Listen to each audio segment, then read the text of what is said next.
Dr. Julie Garden Robinson is with us, NDSU Extension, specializing in food safety and nutrition. The doctor is in the house. Well, morning, Doc. Anybody ever say, "What's up, Doc"? No, not so far. Do you show up at family barbecues with a food thermometer? Well, You would like maybe. to? How important are those food thermometers? It's probably your most important piece of equipment because it's not only for safety, it's also for quality. You don't want to overcook or undercook all that meat or whatever you're grilling. So get a thermometer and make sure that it's an accurate one. You can calibrate it. Just put it in ice slush, water and ice, and it should register 32 degrees Fahrenheit. Everything? Did you do like the burgers you're probing and the chicken and the steaks and everything? Yep, except the vegetables. Does steak matter though? Because you can eat steak raw. The USDA does say to go to 145 degrees Fahrenheit with a 3-minute rest, but you can consume steak rare. That is okay because any bacterial contamination would be on the outside.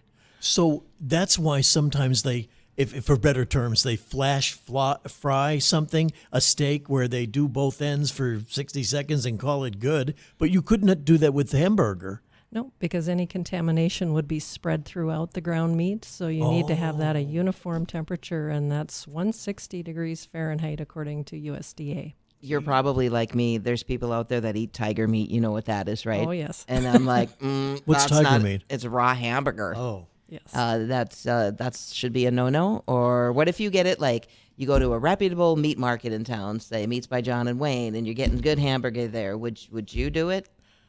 I probably wouldn't. There's a risk, and people have to accept their own risk. So just know that there could be contamination. We know nowadays that almost any food can get bacteria on it from all the different, everything from flour to lettuce. Flour is another big one that Yes. people might, it seems so harmless, but you actually have to cook the flour to avoid getting sick. Well, you don't have to cook the flour itself, but any food that you make with it Right. should be fully baked. Yeah, cooked. another one's cookie dough. There's a risk there, but we know a lot of people continue to eat cookie dough raw too. Yeah, that's a no-no, unfortunately. Everybody likes it, but because there could be raw eggs as well as, we call it, raw flour in it. So Yeah. A lot of people eating out in the backyard, picnics, all that stuff. As a matter of fact, I was just at Lindenwood Park last weekend in a shelter where there was a happening I was invited to. And there was a lot of stuff out there. And that was a shelter, but there's some picnic tables out there where the sun is hitting that. And I didn't see anybody with ice under the, and how fast can that turn, like mayonnaise or cheese? How fast can that turn on you? Well, the rule of thumb is when it's 90 degrees or hotter and you don't have your food protected, you get 1 hour at hot temperatures. Wow. I see people going back a long time. Yes, yeah. So just bring your ice, make sure that it's actually better to bring the bigger blocks of ice if you can freeze like bigger chunks of ice. Because it melts slower. Yes, it melts more slowly, and that's a good little trick. And then what about, so you've been at this outdoor picnic like he's talking about, and you've had the food out, and even if you had it on ice, it's been out, say, 3-4 hours. Should we save the leftovers? Oh. Good question. Oh, that's where you bring out your trusty thermometer, because all food should remain 40 degrees or a little bit hotter than that. You want to keep it cold. So if you're able to keep that food cold, which would be pretty tricky on a 90-degree day, Right. but you could measure that as well. Does the meat thermometer go that low? Or is this a different kind of thermometer we need now for the food? No, you can use a regular thermometer, but you do need to clean it in between. That's the only thing. Speaking of this drives me crazy, and I would think I'm the food police and I don't have a degree like She Julie. She is. She's the food police here. The people that are grilling, and I will run in the house like 5 times if I have to, like whatever's, the food you bring out, say the burgers or the brats, if they're on a plate, then to go wash that. But like the flipping of the burgers, should we be washing that spatula every time we flip, especially when we first start cooking, or is that not going to get like the bad juices from the burger? I think the bigger issue is having a clean plate to retrieve the burgers. So sometimes people will bring out the raw meat on a plate and then Put it back on put there. it back on there. Oh. But it's not a bad idea to have a clean spatula to retrieve the food as well. But every time you flip it, you don't have to So I'm a little crazy over the top, is what you're saying? You can maybe ease off a little bit. I'm a little crazy. Doc, what should my refrigerator be set at? Your fridge, the usual temperature we say is 40 degrees Fahrenheit. Okay. It should keep your food at 40 degrees. So sometimes a little lower than that, but you don't want to freeze your food either. But food should be kept at 40 degrees At 40 Fahrenheit. degrees in the fridge. Yeah. And then, okay, so I serve a meal, and I'm going to put the casserole or whatever, the hot dish. I'm going to put it in the fridge, and it's still warm, like really warm. That's not a good idea either. And then, how long do I let it sit before I put it in the fridge? Because I don't want to drop the temperature to the fridge.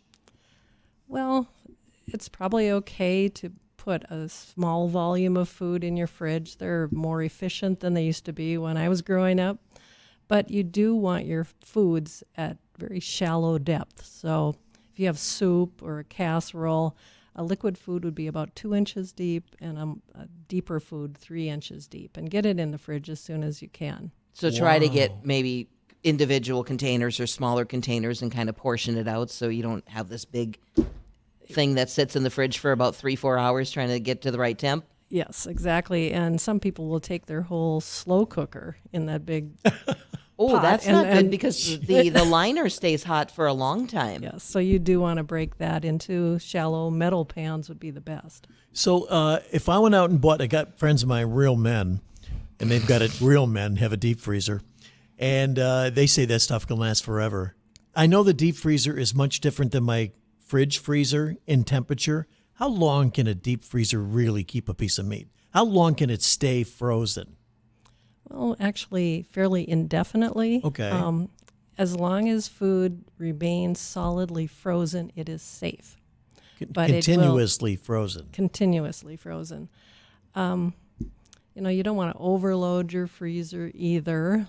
And Yeah. you do want to use that food within a reasonable time. Right. Because the taste can diminish or the color of it. I mean, if you're pulling gray pork out of the freezer, I imagine that's not. Don't a real invite good- me.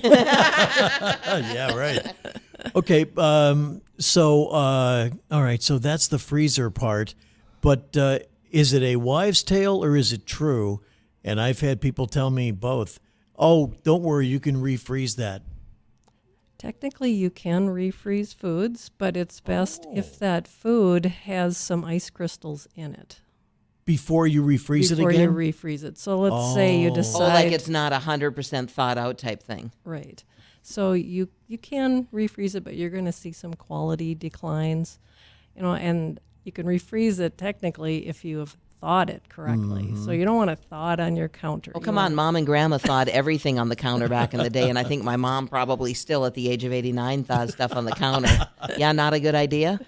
Probably not. How did we all survive don't our know. childhood? Do you wonder? Good immune systems from all that. Apparently. My grandmother would put the turkey in water in the sink. You can still thaw turkey that way, right, Julie? Yes, you That's can. okay? That is okay. That is okay. As long as you keep that water cool, Right. and you You don't change it use up. hot water, do you? No, cool You'd water. be 70 cooking your degrees. bird. Well, no. I mean, you could use warm tap water, but that's not good either. Is it because it cycles it too fast or something? Right. It's the temperature that bacteria will grow. It likes room temperature.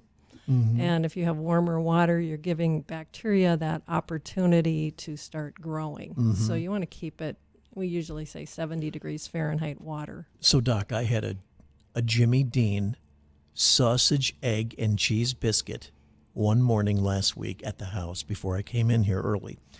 And I microwaved it for 1 minute and 50 seconds. But when I took a bite of it, I felt some cold. And I ate it. And then I put it back in the microwave for another 30 seconds. But am I going to die because I ate that cold sausage? Oh, you're probably going to be okay. I think you're going to be okay. That's one thing with a microwave is that there can be hot and cold spots in your microwave. And there's some neat little tricks you can do to figure out where's your cold spot and hot spot. You can put a bunch of mini marshmallows on a plate, put them in, and you can see which Oh. ones turn brown first. And But the thing circles when it's on. Shouldn't it be getting everything? it should, technically. But, we also want people to measure the temperature of microwave cooked foods. And technically, that should be a little bit hotter than your regular cooked foods. What about defrosting? I don't do this anymore, but I did as a young cook or whatever, trying to defrost, say, if you wanted chicken breast or burger and it was in the freezer, and because all of a sudden it starts cooking on you in the microwave. Is that advisable to use the microwave for defrosting, say, a chunk of meat? It's certainly safe to do that, but you do want to immediately finish the cooking process, because that happens to lots and lots of people, where you start the cooking process. And so then finish grilling it or do whatever you're going to do. Okay, rather than do that and then you look at it like, ooh, and then you let it sit out or you put it back in the fridge or something, just Right. finish cooking it. Finish cooking it. How much trouble does mayonnaise get us when it comes to food poisoning? Is that like the scary thing? Like it's going to turn on us? Should we be afraid of warm mayonnaise? Actually, it's not the big risk that we grew up thinking it was. Mayonnaise is one of our acidified foods. That means it's acidic because of the lemon juice and the different acids that they add to it. It's actually not terribly worrisome. What is? Like, let's top two that you got to say, oh my gosh, look at that picnic. I mean, if you were to walk through Linden, if Is you there were certain to, things you wouldn't grab? yeah. As a food safety expert, would you there was a potluck and you're walking by and you would look at something like, oh, I ain't touching that. Some of our salads that are actually handled a lot. Okay. Even things like potato salad, which has mayonnaise in it, but Yep. things that have been handled a lot The more you say, because Sure. you're cutting and cooking the potatoes and onions and celery, so the more you touch something, Right. isn't Is that what that they why- say with meat too? Like the more you handle burger or something like that. Meat, it's more cooking it to that endpoint safe temperature. Is that why they restaurants closed during COVID-19, all their salad bars and everything? Is that why? Because you handle in the industry, there's a lot of hands making that salad bar. And so but a lot of salad bars closed right out. They still stayed open. You could still get a burger or whatever, but the salads were gone. I remember Wendy's and McDonald's stopped their salads completely because of COVID. I couldn't figure out why. Well, that was back at the time when we didn't know Right. exactly how Yeah. things were transmitted. So food wasn't a big issue actually in the end for COVID-19.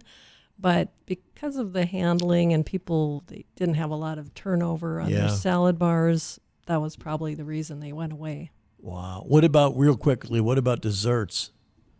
That's his They're favorite. good. So Hey, there you go. You heard it. just eat the dessert.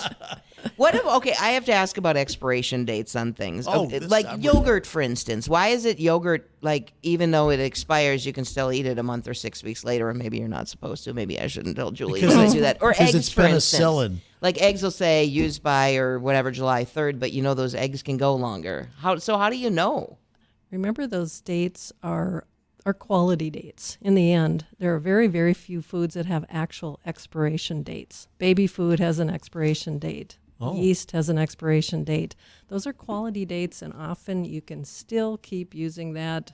Yogurt lasts a long time. A lot of foods last longer than what that date is. The manufacturers want you to have your best experience with that food. Is that all that is? Well, they're in the process Yeah, now of I know. changing out the dates because they are so confusing for consumers. Now, Jay Thomas in the afternoon, he'll look at a bottle of beer and have a born-on date. Like, how long could beer last? Like, really? I remember there was nothing on a Back bottle. in the day, yeah. Back in the day, and you pull it off the porch and put it in the fridge. Unopened alcohol has a long time. Oh, really? Yeah, Oh. it's How about pop? pop, especially if it's sweetened by artificial sweeteners, those decrease That in sweetness changes, over yeah. time. That's amazing. Julie, I know you do a lot of publications, especially up there at NDSU too. If our listeners are looking for more information on food safety tips, is there a place we can go to? Yeah, if you simply search online, Google, whatever you like to use, NDSU Extension Food, And we also have 3 monthly newsletters that come right to your email box. One's called Nourish, one's Family Table, and one's Healthy Communities Alive. So you can go and get regular communication. Oh. And, we have lots and lots of publications. I'll have to get me signed up for them. Julie, thanks for coming in studio. Thank you, Thank Doc. you. You bet. Dr. Julie Garden-Robinson, NDSU Extension. She specializes in food safety and nutrition, joining us here on Bonnie and Friends.